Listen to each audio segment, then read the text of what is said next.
Well, I'm not sure what we're going to get into this week. I used to work for a guy that said, let's do something even if it's wrong, and I think that's what we're going to do. Let's go.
Well, good morning. Welcome back here to the shop. My name is Brett, and as always, I'm glad you stopped by to see what I'm up to here at the shop. And like I said in the intro, this is kind of the first time since I've started this channel a year ago that I'm kind of stumped as to what content I want to bring you this week. And the reason for that is, now we're working on our 3 horses, and we're going to continue to work on those.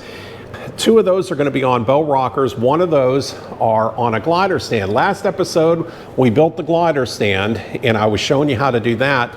And this episode, I really want to tear in and start carving and, rough carving these horses. But the client has yet to send me their items that they want to put inside their horse. Now, I'm not sure if you're aware of this or not, but a lot of your old carvers back in the day, when they were making carousel horses, they would put something inside those horses. Not all of them did it, but some of them did. And they would put a note, a coin, something like a good luck charm inside there. And I've always carried that same tradition over. I always liked that idea. So every one of my horses that I've made, there's a little something inside that horse. So it's kind of fun to think that, who knows, 100 years, if it ever gets restored, they're going to find all kinds of fun information. So I've always offered that to my clients when they order a horse, that they're welcome to put something inside there. And so these 2 families have both expressed interest in that, and they said, yeah, we're going to send you some things to put in there about our family. And I've yet to receive those items. So here we are. I'm ready to go, but I'm kind of held up now. The horse on the glider stand, I have it ready to go. It's over in the jaw horse. I can start rough carving that one in, but I kind of want to do them all at the same time. So I have not glued the top part of our horse to the body, and I'm kind of stopped here, and I'm thinking, well, I could just go ahead and do that. We could just, glue them down tight and then go back in later and cut a hole, a slot underneath the saddle. I've done that in the past and drop whatever they send me inside that. But boy, I really hate to do that if I don't have to. And I'm thinking, let's just give it another week. And so what maybe this week, what I'm thinking is, I have other things to do. So right here on the bench, I'm working on my bow rockers out of cherry. So I'm going to head over to the bandsaw and start cutting these out. And I've done that in the past. And if you're interested in how I do that, then I'll put a link up here in the top left corner. Yeah, up there, right up here. And you can click on that on how to build bow rockers, and I've gone into detail on how to do that. But I kind of thought maybe this week, maybe have a little bit of fun, change things up a little bit. Maybe you can just kind of kick back, watch me work, and maybe we can just kind of talk, and I can tell some stories, and maybe, I can explain how I got to where I'm at and how I became a woodworker and getting into carousel horses, and kind of maybe explain my background a little bit. And I kind of thought maybe that might be fun, turn us into somewhat of like a meet and greet, and you can kind of get to know me a little bit more as a woodworker, a wood carver. So why don't we kind of see how that goes? We'll just kind of play it by ear. We'll tell some stories and get some work done. You can just kind of watch me do what I do here at the shop. So I've got these laid out. I'm going to head over to the bandsaw and just start cutting these out, and just tell some stories and get to know each other. Okay, over here at the bandsaw, we'll get ready and get our bandsaw set up to run the sides through of our bow rockers. While we're doing that though, while I'm doing that, might be a good opportunity to talk a little bit about my background.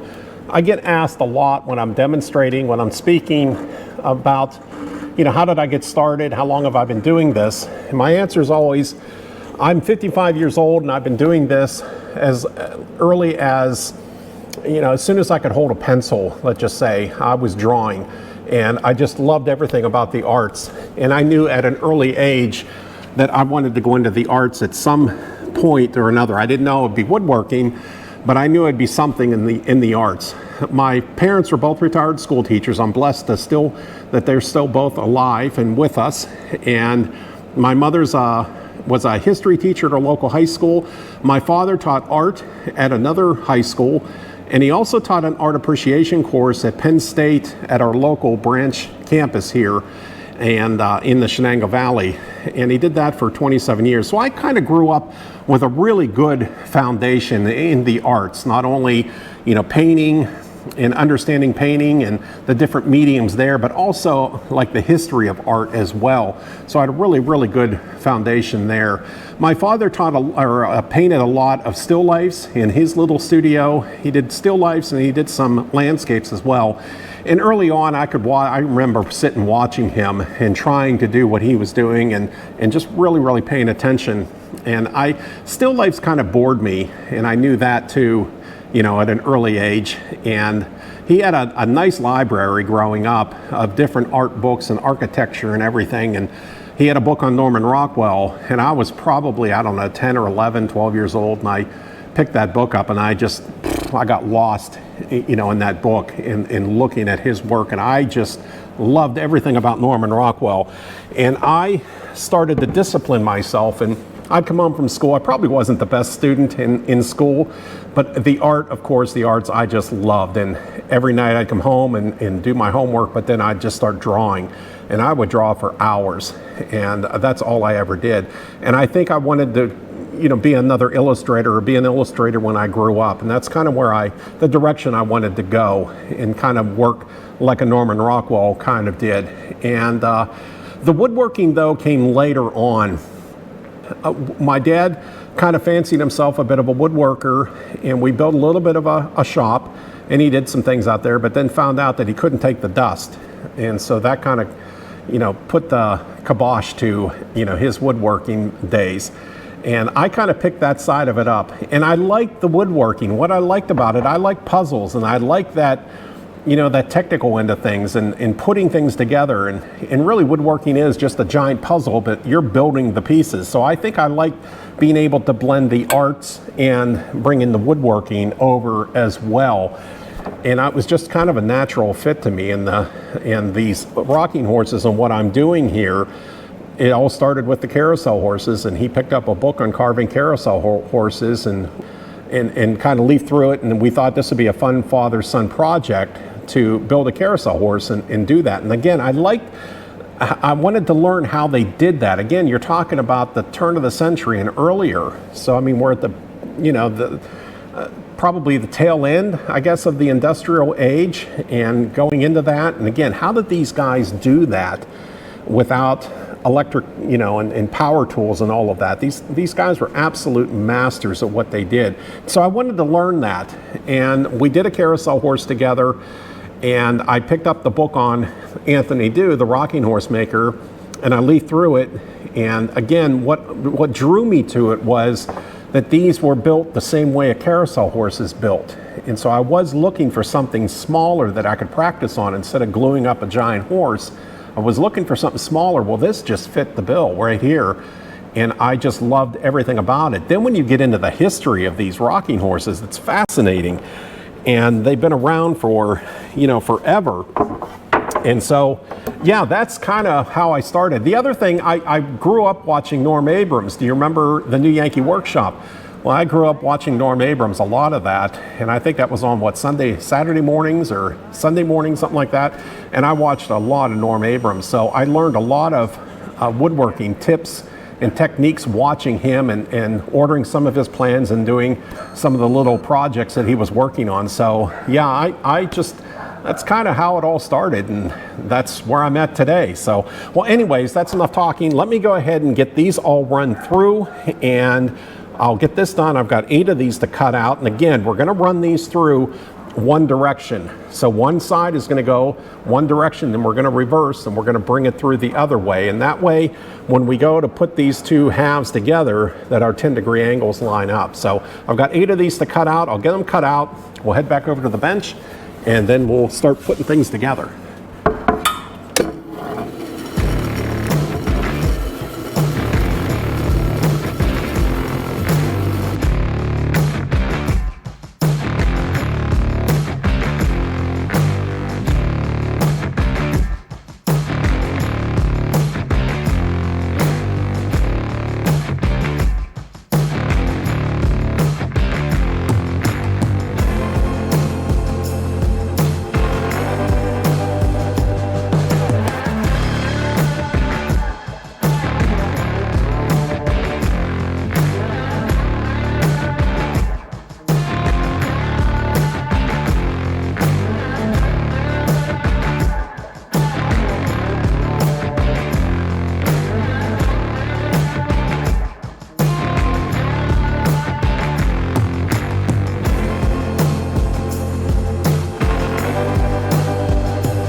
So we have the two halves of our bell rockers put together.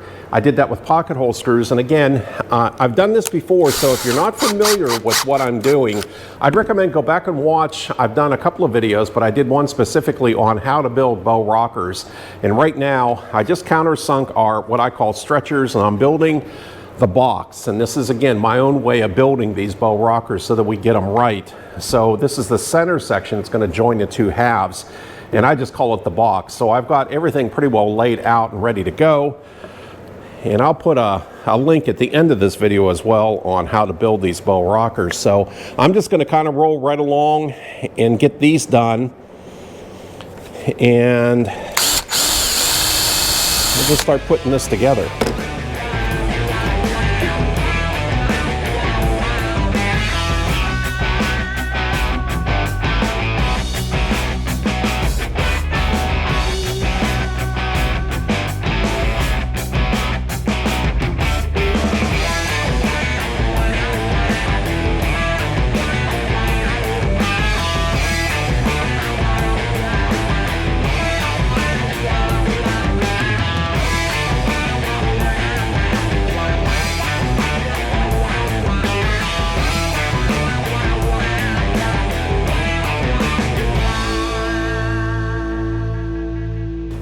All right, so boxes are built. So now I'll grab one of the halves down, do a quick sand on the inside of it, and we'll start fitting these to our bow rockers and start getting those built.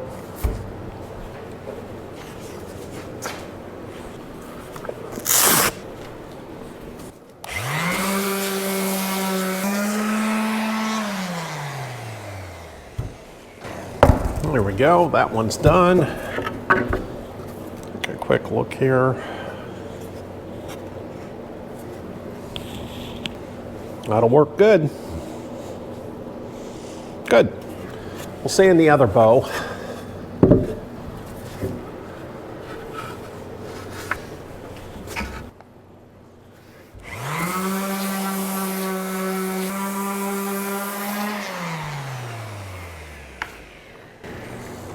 Good. Now we'll line up our center section here of the box. I have our center section marked here so I can line up with the seam here. Go ahead and I'll glue this down, put some clamps on it, we'll flip it up, and we'll make sure everything looks level and looks good.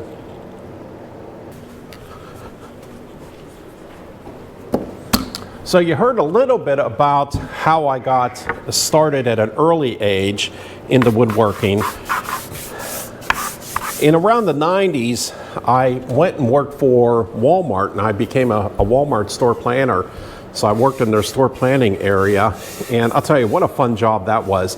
I was probably 26, 27 at the time. I worked for them for 3 years, so I got to travel the country and put stores together for them. So I was the guy that once a store was built, I went in and I laid everything out on the floor.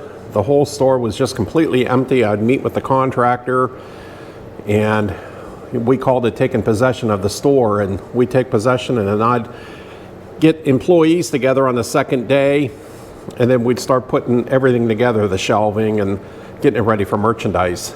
And I was usually in a store for about 2 weeks, and then I went on to another location. So I've been in every state from Colorado to the east.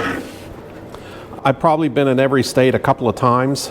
So it was a lot of fun. And again, I was in my 20s, my later 20s, and single, just had a great time, met a lot of great people.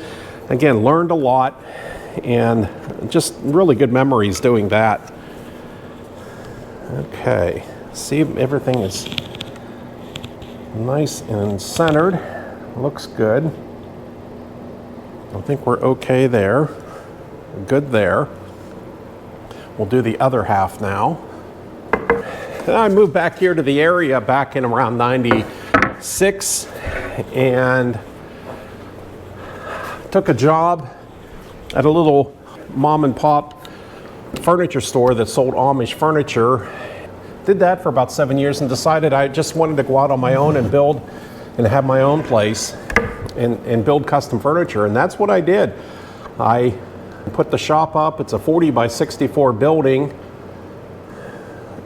and it's a great space that I can, do some things and create and build.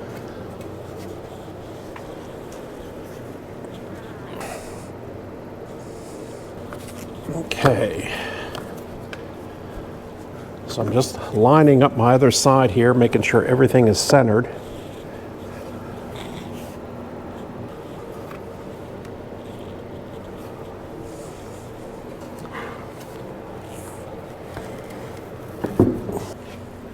See, now when I do this, I can take a look, and my left side here is lower than the right side, so I need to even this out.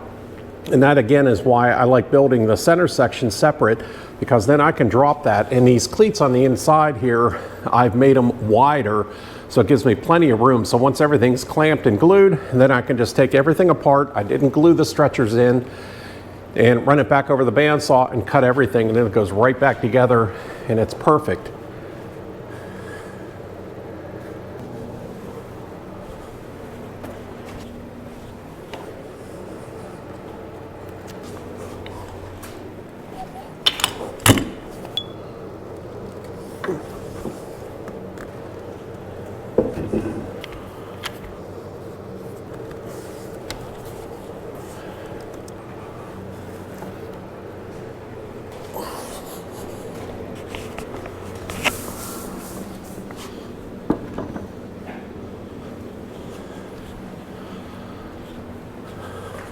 Okay, there's one. Let's go ahead and work on the other one. So we'll do the same thing here. Gonna sand the inside so it's nice and flat, get some of this glue off of here.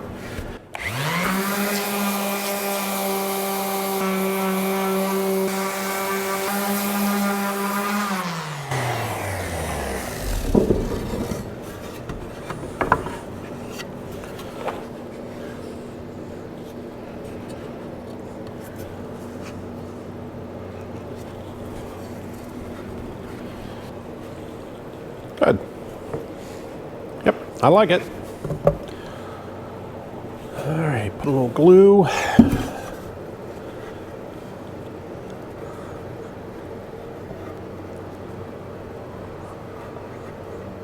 You know, I was thinking back at my Walmart days when I was traveling with them, and I was the guy that, you know, I used to have a little bit of fun, and I liked having fun on the job. And I was always the guy that would tell people I lost my keys, and on that key ring it had the key to the basement, and so I needed to get to the basement of a Walmart. Of course, there's no basement, or the elevator, the same thing. And I can remember one job I was doing, I told a couple of and they were kids, to go fill up the water fountain. So, you know, I was that kind of person, but everybody had a good time and there wasn't any feelings hurt or anything. And again, this is back in the early 90s, and everybody had a good sense of humor, and it was fun. It was just a lot of fun. But I like to tease and I like to joke. Okay, that's looking good. Set this aside for a minute. We'll sand the other one.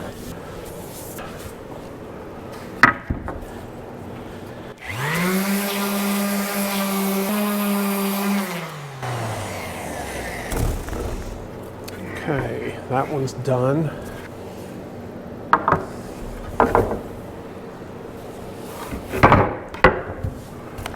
Get some of this out of the way.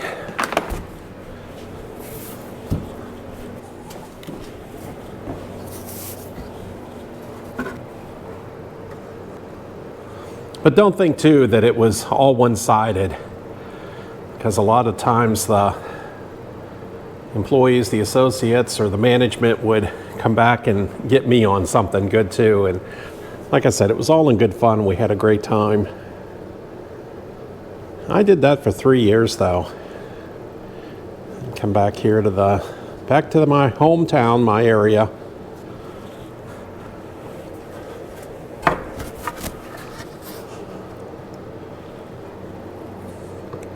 Again, I'm just lining up the center line that I put on my cleat to the seam here of my bow, so that's how I'm determining where this goes. Looks good.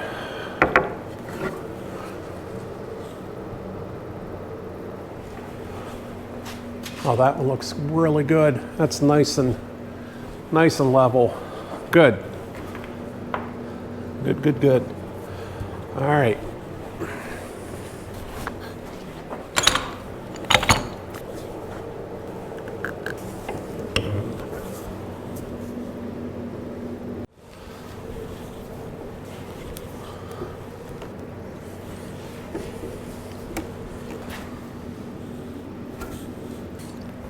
Okay, good. Now I think we'll just let that sit here tonight, and I put in pretty much a good full day.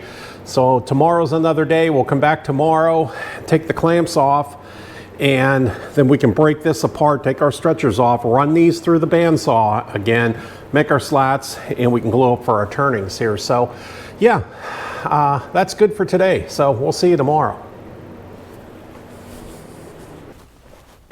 It's a new day here in the shop, and our bow rockers here on the bench are ready to be taken apart. We can take the clamps off of here, run them back through the bandsaw, and we'll cut and trim off the excess, what I call the cleat. So we'll get that all trimmed up, and then I'm gonna start belt sanding and get these all belt sanded, get them all, sanded, and we'll put them back together for the final time. make our slats, you know, pretty much just see if we can get these all finished up here today. So it shouldn't be that big a deal. So we should be able to just go ahead and get these finished up. So let's get after it.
There's our rockers all sanded and put together.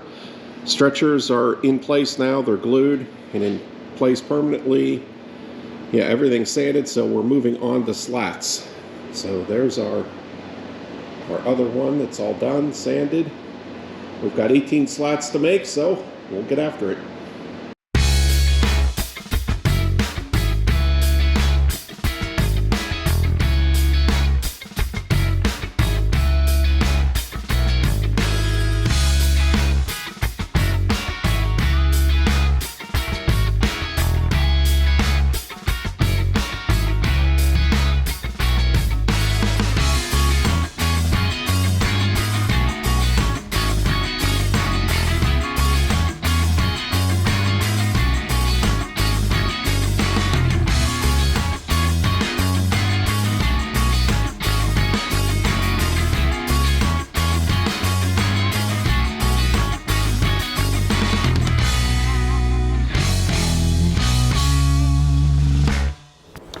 Okay, those for our first 3 slats are ready to go. I put a beveled router edge on them. So a quick sand, then we can go ahead and mark our locations for our screws. We'll get those countersunk, and then we'll just start cutting left and right. We'll just start cutting them one by one really, and just kind of taper them. We've got 9 of these to do, and we've got 18 to put down, so we'll get after it here.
Okay, 1 down, 1 to go.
Well, there we go. Our 2 bow rockers are pretty well finished up, and at least finished to the point that I like to get them. Now, there's still quite a bit of sanding to do on these, and I've got to go back and fill all of the screw holes with my cherry plugs.